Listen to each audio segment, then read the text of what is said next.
Okay, welcome back to What Happens in Vegas. I'm your host, Dr. Stephanie Canestraro, and today we have a returning guest because we love talking about building biology so much. We've got Ryan Blaser.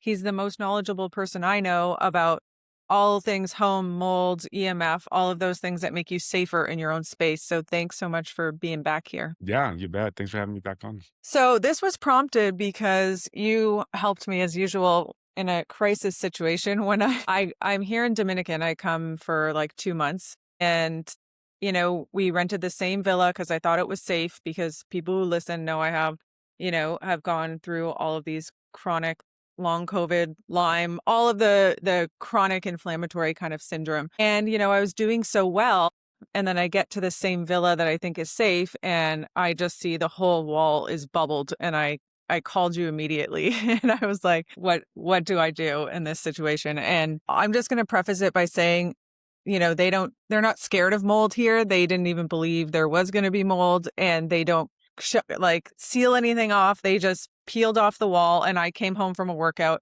and I went from feeling almost normal to feeling hijacked again. So I want people to realize, I'm a canary, so I feel it.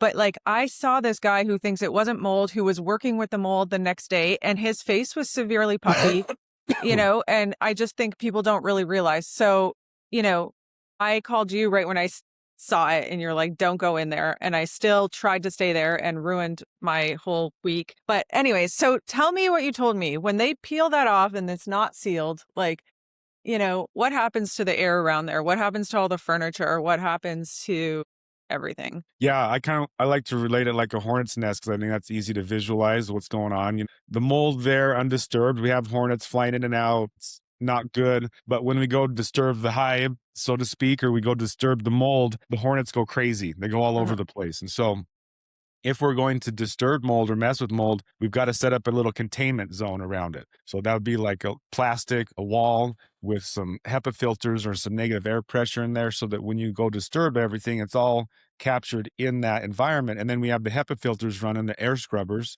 to clean all that up and get all that out of the air before we take that down so it doesn't spread into the rest of the house. That's a really critical step that some people miss. Mhm. And I thought it was going to be much easier because remember we were talking, and they don't even have screens on their windows here. It was like there's always a breeze, but it still was, and none of the rooms are connected by central air, right? And it was still, I didn't go close to the room after that one thing where I saw it and backed off, but it's still I mean, I'll just tell people what it felt like for me because maybe they can relate to these symptoms, but it goes straight to my spine. So this might be partially because of the Lyme stuff that I had, but it's neurological for me.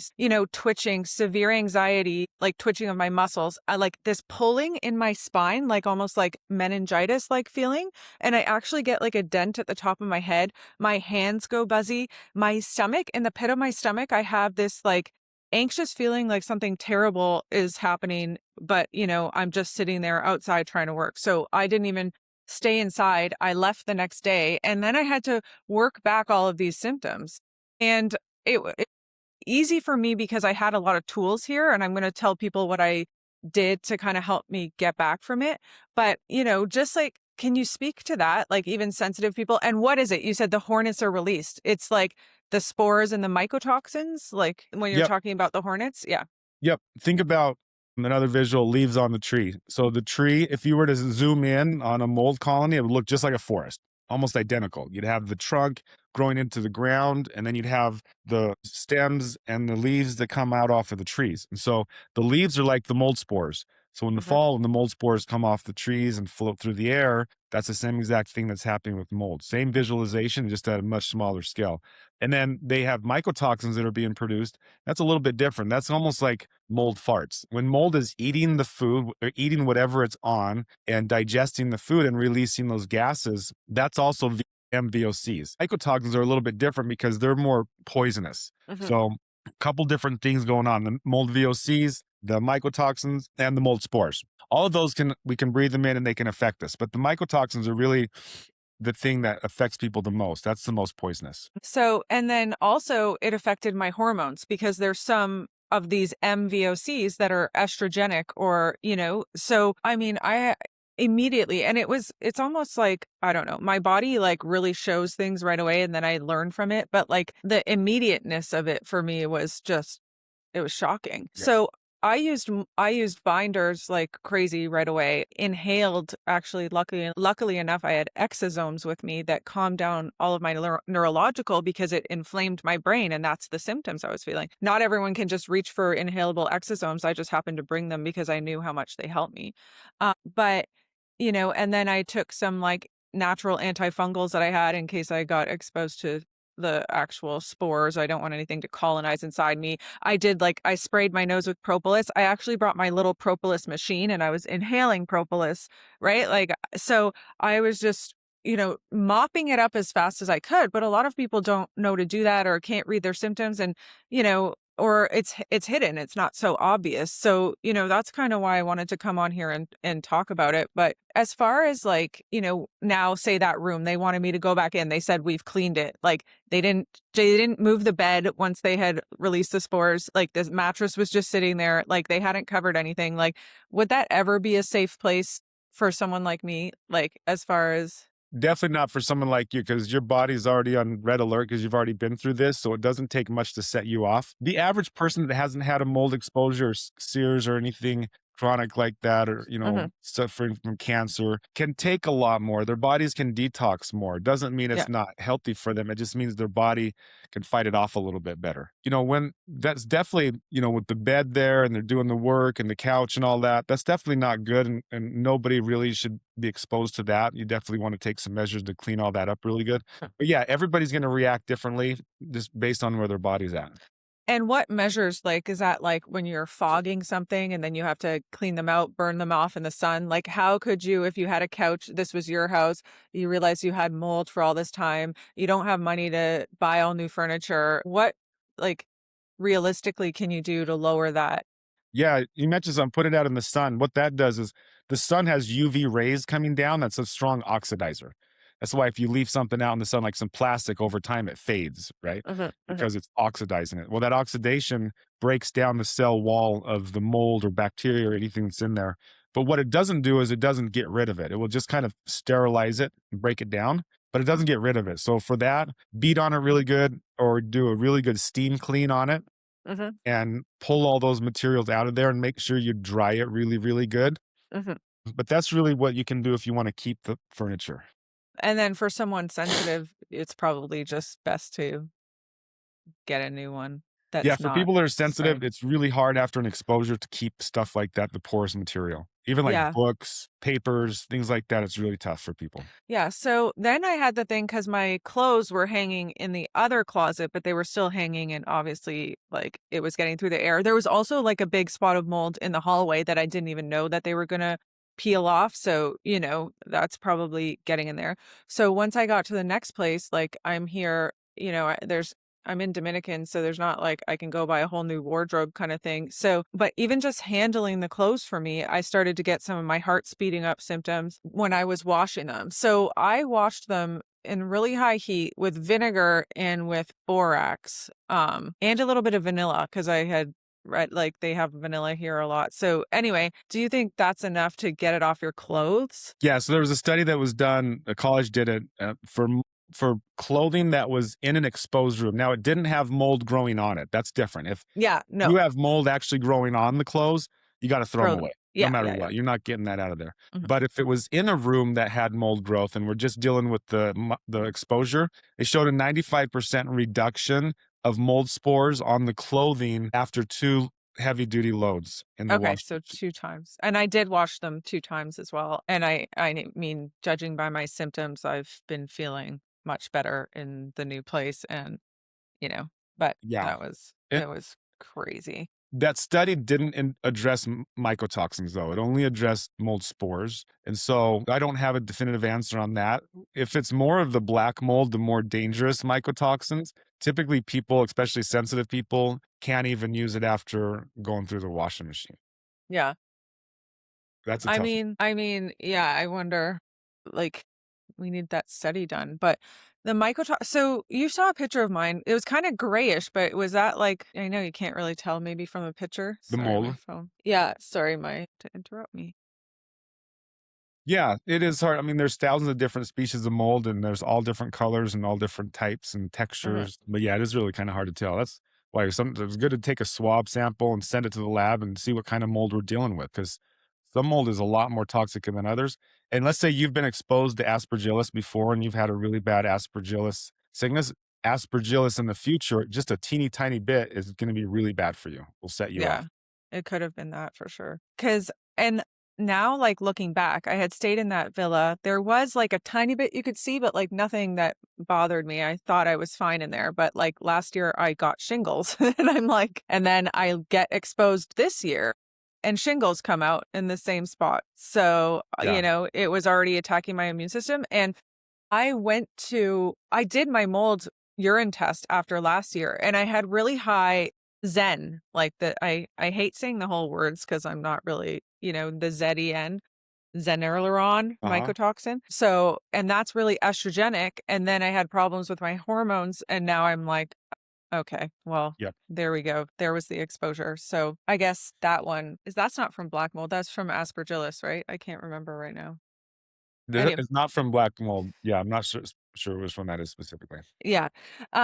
So the mycotoxins are the biggest thing, and they're literally like poison. We don't know how we can actually get them off fabric, but spores you can get off of fabrics from. Yeah, we do know the spores for sure. I'm assuming mycotoxins are probably similar to that. Mhm. We just don't have, the hard data on that. Actual data, yeah. So, okay, since you're in this space, like, do you take daily binders? Like, did you get in this space because you got sick or you got interested or somebody else got sick? Because I forget your story of how you got into like Yeah, caring so deeply.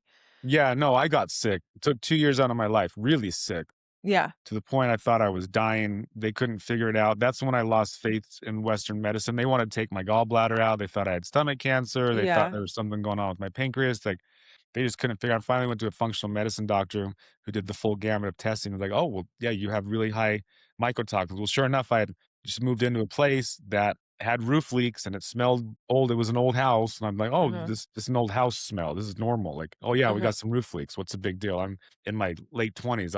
Man, I'm tough. I can deal with that." Yeah. Well, apparently not. It started just getting really sick, then Mhm. I couldn't keep food down, and I was at the point Yeah. where I was going to the hospital because I was becoming so ill and weak that I couldn't keep food. The only thing I could keep down was, like, a green juice with, like, there was cucumber, lime, and apple, and spinach, and we would juice it and strain it. As long as it didn't have any fiber in it, I could hold that juice down, but that was really what I was down to. Wow. And upper GI issues are becoming a huge, huge thing, and everyone's getting their gallbladder out. And what we talked about the last time we met, the effects of like EMF, like Wi-Fi close to mold. So, like, maybe people were handling the amount of mold they were getting exposed to, but then as the mold creates more spores, like, has there been more studies on that? Because I know there's one study that I think Thomas Rao did. Has anyone repeated that study to see, like, measure the actual mycotoxins? Because they were measuring the spores. I'm assuming. Yeah, if there is, I'm not aware of it. Yeah. Yeah, Yeah. me neither. But, do you think that? Because even if I'm thinking about that room in Dominican because the Wi-Fi is not as good, and I used to come here because they didn't have 5G and I'd feel so much better here, and now I found out they have turned it on here. But they have, like, extenders in every room, like, so they're bringing like, driving the Wi-Fi into every room. Theoretically, that could make it worse as well. Yeah, yeah, because what they found, again, with another study, and Klinghardt was involved with this, is that the mold feels like it's under attack. It feels like there's something wrong. It's almost just smarter than we are with the EMF. It's like, "Hey, this isn't normal. Uh-huh. Something's not right. Maybe I'm under attack, so maybe I should release more mycotoxins to protect myself." It's a defense mechanism. It's real simple-minded. And mold is conscious at some level. It is thinking, it is acting, and so it feels that threat and releases more mycotoxins, which makes it more dangerous. Yeah, and then the whole thing about people who are more EMF sensitive, we do tests on people and you can see if it's mold is actually colonized in their gut, or you can do swabs and see if it's colonized in your nose. So now imagine Wi-Fi is coming at you and, some of these studies that I saw, and you can correct me if I'm wrong, but they say that 5G is not bad for humans because that technology only can go like a millimeter deep into the skin. But then studies show that in that millimeter, it gets to some fascia, and there's also your sweat glands, and your sweat glands can act like antennas so that these can get at your other organs. So if you have mold now and you are again dealing with it, you didn't really have symptoms, and then they turn on 5G or you're really exposed to it, close to a base camp or whatever it is, like technically those could be the people reacting more to being around Wi-Fi because they have mold or they have higher heavy metals, right? And then Yeah. Oh, and exactly. Yeah. yeah, yeah. So you agree with that? Yeah. No, yeah, you put that together nicely. And then the other thing I thought about a lot, because when you have mold and it turns off like your antidiuretic hormone and you're peeing a ton, and then we have like heavy metals stuck in our body, again, more heavy metals attracting more of these like rays. And then, I got really static electric, and you get static electric anyways when you have like too many mold mycotoxins and you're urinating too much kind of thing. So I would have to chug a whole bunch of like plain water like, and electrolytes, but, like, I'd alternate in order to stop, like, shocking everyone. And then, Oh, like, wow. I learned about how, like, it also makes you have more salt on your skin, so I had to, like, wash my skin a lot more, and, like, if I use, like, a magnesium salt spray, I would just be zapping people even more. So, Wow. like, it was and my hair was, like, standing on end, like, I was like a creature. I don't know, I was like I touched anything, it doesn't even have to be a conducting surface, it's a piece of wood, and I'm shocking it. So, yeah, like, those are things that I've kind of tied together by my own kind of um, suffering Yeah, well, as that's when you learn, and then when you're smart and you have an issue, that's, you start learning this stuff, you start putting it together like you're doing. yeah, and how do you feel about binders? Binders are great, and really, it's from my understanding is when the bile dumps, and particularly at night, it has all the toxins in it, and if there's nothing in the gut to hold that, our body Mhm, will reabsorb that because it doesn't mhm, like to make new bile, and it yeah, just brings those toxins right back into the body. So a good opportunity is at night before you go to bed is to take those binders, or like if mhm, you're going into the sauna or you're doing some exercise, anything where you're going to maybe release some of that, then you absorb those, and then the charcoal binders hold on to those and they don't get absorbed back in the body. yeah, they saved my life, like, I mean, all sorts of binders, like, all different types of binders. I've always been on, like, this whole kinda journey, and I feel like, that's why like, some people go through what we went through, and they're still, bedridden when they don't find the proper help, and then some binders can be irritating for people if it's too high of a dose too early, or so, like, we microdose and get people to find the binder that works for them, and Yep. we have to have that on board when we're working with them. And when we retest people's mycotoxins in urine, we're getting them down into the green. Like, I mean, it's like, and it's correlating with their symptoms as they feel Yeah. better. So, Yeah. so that's really an amazing tool when it comes to mold. And then we obviously support the liver and all of that. But okay, back to the house. Yeah. So, But I'd go back to binder just for 1 second, just a yeah. little, like if you're traveling or something, I definitely always bring some binders, Hmm. especially if you're on vacation. Binders also work great if you're drinking too much and want to absorb Hmm. some of that, the alcohol, some of the toxins at the end of the night. But just always have some on hand, because if you check into your hotel and wake up and find out there was mold, you can just pop some binders and Yeah. it absorbs easier there before it gets into the body deeper. Yeah. I actually found a local guy here, and he came. I didn't have a chance to talk to you about that, but he came to look at the place, and he like showed them there's an actual leak because they didn't want, I need proof so I can get like refund and everything. And there was a huge leak on the roof. Oh, they patched up the side, they had painted and plastered the wall, and then the next day it poured rain again, and it had leaked down the back of that wall as well. So, Oh, wow. anyways, this guy also checked all of their little air conditioning units, you know how they're like individual. And so he went up there and got a camera and showed that they like hadn't been serviced. And this was like a fancy, expensive place. So, like, even those are things that, like, I don't know. I know for sure for me next time, because if I rent something and I have a chance, I'm going to be like, I know that it's $50 here to service and air conditioning, where they take it all apart and they clean it and make sure that it doesn't have all those toxins. So, if anyone has those air conditioning units, those can be a big source of mold or just different toxins, like just getting shot at you like all night long when you're in a tropical place or even Florida or different in the summer if people have those type like Yeah. Great tip. Call ahead and see if they'll service them. I don't think I've ever been to a place, um, tropical where the air conditioning hasn't had something in it, unless it's brand new. yeah. And I've stayed at some nice places and Yeah. moldy as can be. You look in there with your flashlight. Yep, sure enough, just Ugh, there it is, so blowing right gross. on you. Yeah, it's so gross. They have a brand new one right now here where I am, so Perfect. that's perfect. That's when I want brand new things. But speaking of brand new things, that's another thing that really can be irritating for me is and lots of people are those like VOCs and chemicals. Even when you buy stuff that's like, this rug is organic, but it's still new. I don't know. It still like has that smell of new. So what are some tips when like for that, like new furniture Try to stay away renovations? from, it can be in the glues, in the binders that hold the furniture together. It can be in cheaper plywood like fiberboard. Try to get furniture that is real wood. IKEA has a bunch of good stuff, that's not stained, natural wood.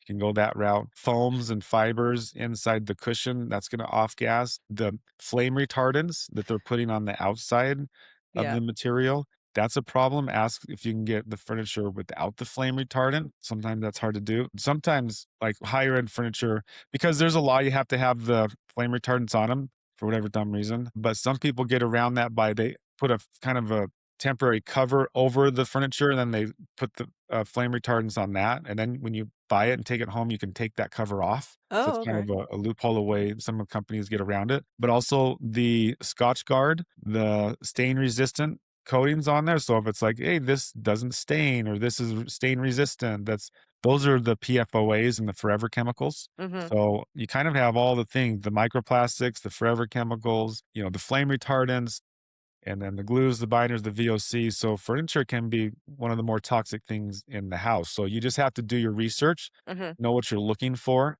Mhm. and it's out there. You just have to look for it and find it. Yeah. So we're doing a renovation right now as we're here at our place up north in Canada. And, I've been doing a lot of research for home stuff. So I got them, and I should have asked you each step of the way, but I got them to do the sheep insulation, Yep. the sheep wool. Do you like that? Yeah. No, that's great. Okay. Yeah.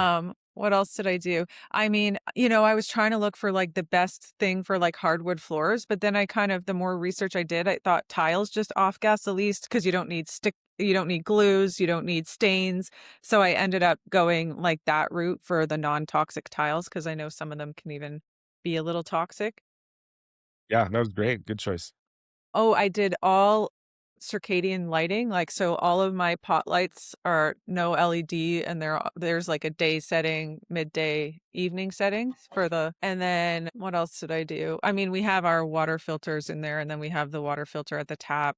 We have the HRV, but with the extra, like all the air filtration, like UV, HEPA, all of that kind of stuff. Just trying to make it a really good haven, like all organic furniture, organic top, like, the lowest VOC paint.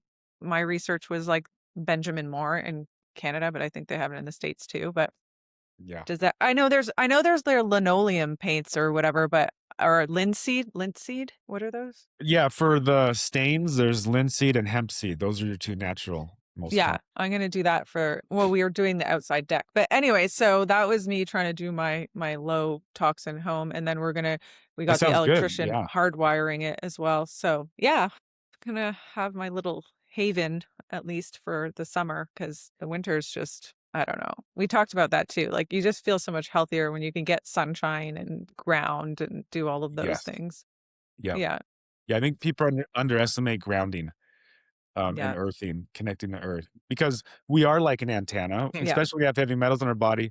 And the way antennas, excuse me, the way antennas work is you need to be shielded from earth.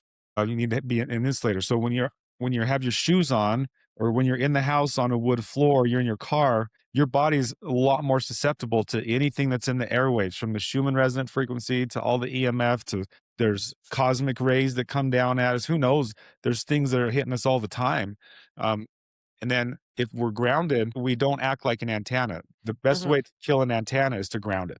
And mhm. so if you want to not make yourself an antenna and pick these waves up, simply grounding is the easiest solution. I think I asked you this on the last podcast, but like grounding sheets, people always ask me about those kind of things, and I can't remember your answer. Yeah, those are great, but we want to actually connect them to earth. The problem is the instructions, they say, oh, just plug them into the wall because it's super easy. And I think people in their mind think, oh, if I got to go and put a grounding rod and run the wire through the wall, that's too much work. I'm not going to buy this product. So they say, oh, just plug it into the earth connection on the electrical system, which technically that does make its way to earth eventually. The problem is it makes its way through the main power panel, going next to all the hot wires, the neutral wires, and in a lot of electrical systems, there's the grounding and shielding on the electronics that shunts to that ground system on the electrical system. And so it's basically almost like the sewer, the dump from all of your electronics is going onto that ground line. And so when you plug yourself into that, that has a ton of interference on it. If you look at it with an oscilloscope or monitor, ton of interference. So now you plug yourself into that and connect physically to that. Yes, you're getting the earth, but you're also getting all of this other line interference. And sometimes the line interference can be worse than the benefits of the earthing. Okay, so you're suggest the copper wire that you run to Actual earth, yeah, earth, actually yeah. connect it, do put a stake in the ground or some kind Yeah. of wire in the ground, dig a Mhm. hole and bury a coil and run that wire into your house and connect that way. What about the people that are taking like big, huge, like or larger trees with enough soil, but they're like in their house? Like, have you seen people doing that? Like, that's can't be the same, right? A little bit different. It's the wood is not as conductive as metal. Uh-huh. It's definitely better. I mean, you hear about people hugging the trees, the tree huggers. I mean, you're gonna get some grounding and earthing effects from that, but not as much because wood is an insulator. No, but they're like sticking the copper wire into the tree that's like in their house if it's enough soil or depth or something. I don't know. I don't know much about it, but For they're earthing, using that as their earthing. as long as the metal stake is in the ground, that's fine. No, but it's not in the ground. It's in a pot in their house. Oh, yeah, yeah. No, it needs to physically be connected to earth. Yeah, I'm gonna link where I saw that because I thought that was weird. Yeah, no, grounding is definitely everyone needs it, and it's so hard in the winter for some people, but I still tell Yeah, them to go out and just take off your glove and touch a tree. It's still attached to the ground. I know it's not as powerful, but yeah. do you have any There's a other lot of tips times for where the I'm just standing, winter? I'm like, I just feel off, don't feel Yeah. the best, and I'll go out and ground, and usually that fixes it a lot of times. I mean, Hmm. obviously, like if you're dehydrated or you're coming down with something, I mean, there's a lot of different things, but the earthing is one of them that more common than not will fix that. Yeah. And you're also absorbing like the electrons from the earth, right? That offset some of the toxic load or the positive toxins in your body. Yeah, we're neutralizing our body. Our bodies can get buildup of charge. Like you said, sometimes you're going around zapping people. When we connect to earth, we discharge all that. So we don't hold those charges in our body anymore. And I guess like again, drier climates you conduct more because of less water in your body as well. Like, when it's dry in winter, like everyone shocks things more. Is that just cuz Yeah, because excessively drier material, you're going to conduct the electricity more than yeah, then what? Yeah, yeah. And then which water filters do you use for your house? Like what are you what are your favorite things that you right now. I'm using Echo. Oh, I I like know the that. owner, it's just a good solid middle grade company. They have the hydrogen water also and the Mhm. RO whole house filtration system. I mean, Yeah. if you can afford it, O4 is nice, but I mean, you're talking Yeah, that's crazy. $40,000. Yeah, those are crazy. I looked at that. Yeah. Yeah. So the hydrogen is huge. That helped me a lot, like inhaling hydrogen. And I also have a hydrogen water machine, the Echo, like one that goes on your table. Actually, I have that and the Stealth water one because I was just trying out different ones. But that helped me a lot in my healing. And, that's the whole like redox reaction. I think it just adds to it's just a potent antioxidant and we're so just full of kind of toxins, right? Yep. Yep. And so do you have the one where even, like, your bath water is, like, hydrogen? Yeah. Yeah, Hydrogen yeah, machine. Yeah. yeah. Okay. And your whole house is hardwired, yeah. Yes. Yep. Hardwired. Yep. That's a big And one. do you guys do the hardwiring for people? We don't. We usually find a local contractor, Huh. either a networking company or an audiovisual company. And, like, what are people missing when they are getting their homes tested that you guys do that other people don't even that are in building biology? Like One thing that we identify the mold source versus just coming in and testing and saying, "Oh, you got mold floating around here. Well, where's it coming yeah. from?" I don't know. We got to figure that out. Yeah. That's really a big step that a lot of companies don't do because it requires a lot of extra work. Sometimes we have to cut holes in the wall. Sometimes we got to drill little holes in the wall. You got to have a good understanding of building science and how the building works to see where potentially could the failures be behind the wall. But also more on the EMF. We're pretty in depth with the EMF. Mhm. We talk about Schumann resonant frequency. We talk about earthing. We talk about geopathic stress. We talk about protecting from cosmic rays and solar flares and things from outer space that we don't know about that could be hitting us, along with all the other normal G and AM, FM, and frequencies through the air. And what do you think is the most damaging of those that you just listed?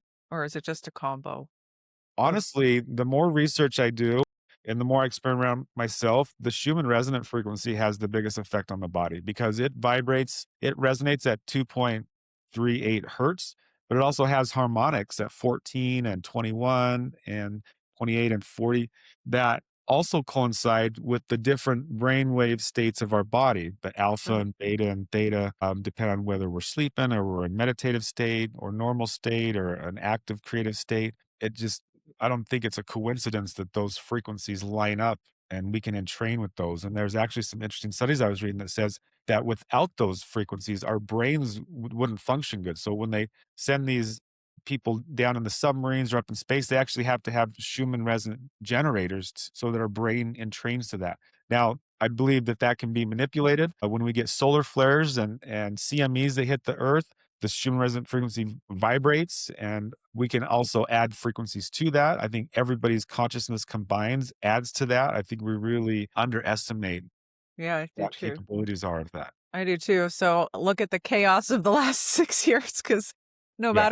no wonder people are getting sick. And like what I've realized, like so much of it is like electrical too, right? Like think about the heart. It's like a very electrical organ. And, it's not encased as protected as the skull and the brain. And we're seeing so much heart stuff. And so much of it is like heart palpitations or arrhythmias, like so many people are stuck in AFib and they're Yeah. like, so again, it comes into like how these things change our electrolyte balance, like how we are electrical beings and how, that's not really being respected. It's not being respected by governments that are, placing us in these situations where we get exposed to things that aren't safe for everyone, and we can see that. We see like young people dying suddenly still, or, all of these crazy things. And it's just, yeah, like, I guess as a consciousness, we also have to become maybe aware of that, not to scare people, but it's important, as you're saying, and that's what you're studying. Yeah, but I don't think people look at like we are true chemical, electrical, biological beings. Those three things is what make up our body. We can change the pH by drinking vinegar or lemon water or the foods that put in our body or the drugs or the pharmaceuticals. All those Mhm, things create. We're like little petri. We're like little beakers. We're little chemistry machines, and so we mhm, can change and manipulate the chemistry in our body. And then, of course, the EMFs can activate that, and our mhm. nervous system, our brain, our heart, all those run off the signals and so, Yeah, yeah, we're like little meat suit robot things, yeah, We yeah, truly are. When you look at it like that, it makes a big difference. There's one thing I mhm, want to talk about too that's newer on the horizon. I think that we need to be aware of um, is the electromagnetic weaponry, the electromagnetic mhm, warfare technology that is available and that is out there. mhm. You saw Trump was talking about, I don't know if you saw his post there, he was talking about, oh, we're using this new secret weapon on Iran, and it's called the discombobulator. And that's his name for it. And basically, what it does, he says it makes people dizzy, gives them ringing in the ears. It's basically an EMF weaponry device. I saw those. They've used it on the Colombian or the Cuban embassy on us, where these guys were basically just taking microwaves, taking them apart and turning them into these EMF weaponry to fire these rays into people's homes. And so, if we're pissing off these people in the Middle East and they're doing whatever they can, whatever hands they can get themselves on, we need to be cautious of that and be careful of that because you can't really hear that. You can't really sense it. You're just going to feel real dizzy or ringing in the ears. You're just not feel good. That could very well be modern day EMF weaponry being used back on us. What are they called again? They're direct energy weapons, right? Directed energy D weapons. Yep. yeah, DUs. Yep. Research it. dues. Look it up. This stuff is very real. In fact, our government was testing it in the Dugway Proving Grounds outside of Salt Lake back in the 40s and 50s. So this is not new technology. In fact, Nikola Tesla was researching this stuff at the turn of the century back in the late 1800s. and Mhm. FBI came in and took all of his studies, Mhm. supposedly took it to the Dugway Proving Grounds and started Mhm. replicating a lot of the work that he was doing, but had these Yeah. in full force by the 40s. I mean, so this stuff has been around for 80, 90 years, 100 years. It's nothing new. Yeah. And then if we talk about those and how those waves can how they can hurt us, it comes back to even like Rife machine and those kind of things that can help us, like, like inundating our bodies sometimes with a better frequency when we can't reach that frequency ourselves, right? Because our Yep. cells are always giving off a certain frequency. And those things did help me a lot too in my healing. I mean, my heart would be going crazy, and I had one frequency that I could put on, and I could stop the tachycardia, and stop the palpitations. And like that's why, like, even the vagus nerve, there's like humming. Like you can try to make those, frequencies or kind of change the frequency in yourself. I think we talked about grounding. That's the one way you can like discharge and absorb some. But I think that there's a lot that's missed. And like I think it was Nikola Tesla that said like the future of medicine is frequency, Yeah, you know, and absolutely. and and I think we're seeing that. But you talked about geopathic stress, and that's a more natural thing, but it can be detrimental, like if your house is built over, like it's the way the water runs or something. It's the magnetic field of our Earth. It runs Hmm. north and south. There's places on our Earth where the magnetic field flux lines change and warp, and like Sedona, for example, where there's Uh-huh. vortexes and there's weird stuff going on there. It has to do with the static magnetic field lines of the Earth, and underground water or iron veins or big equipment underground. Things can manipulate and change that. Uh-huh. And that's where we get those frequencies. But there's also the ley lines of the Earth. Uh-huh. And supposedly, like these ancient sites like Stonehenge and the pyramids and these temples were built on these high energy nodes because they could Uh-huh. harness those energies and do things, who knows, whatever. But there's highs and there's low spots Uh-huh. all around the globe. Hmm. And our I bodies actually interact with that. Yeah, I actually was at a place, it was called Forest Row in the UK, and I was doing a course actually with Klinghardt, and it was located on he's a great teacher and he built all of his schools on ley lines, and Yep. they connect to like churches all connect in that Yep. area. I forget the name of the teacher, he's famous, but anyways, my brain is still recovering from the the mold attack. But yeah, I find that really interesting. So also at our cottage, we had a guy come and he used dowsing rods to like, and then he would bury like copper with different gems and like there's a lot of crystals buried. I don't know if that's just energetically, but I felt like I felt better after it. But Yeah. um Yeah. We're right on the border of woo woo and scientific when we're talking. yeah. Yeah. But dowsing rods are proven to find Yeah. water No, that's running, real. right? Absolutely. Yeah. That's So a I real thing. saw it and, I have a video of all of it. And it's funny because there's a big place in our backyard where the grass grows so thick and like it is where like the, water kind of pools, but he like doused there and it was like, I don't know, he called it like the umbilical cord of the property. And anyway, he buried a big crystal there and I don't know, it makes me feel like it's a powerful little area. Yeah. No, that stuff is real for sure. It has an effect on our body. Absolutely. Because even, like, sometimes you're in the same house, but you move a bedroom and you can feel much better or much less symptoms, right? And that could be something like geopathic stress. Absolutely. Yep. Yeah. So, yeah, that's really cool.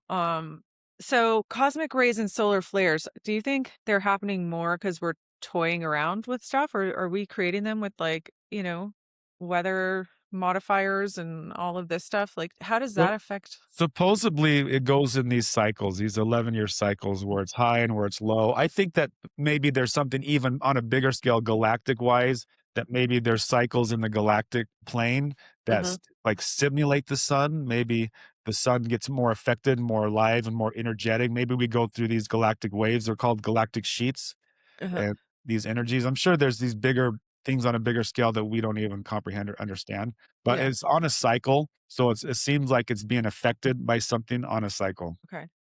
And then, obviously people are starting to ban chemtrails that are conspiracy theory, but they're starting to be banned. I heard in like Mexico, maybe Virginia or Kentucky, or I don't know, Yeah. a couple states, Florida.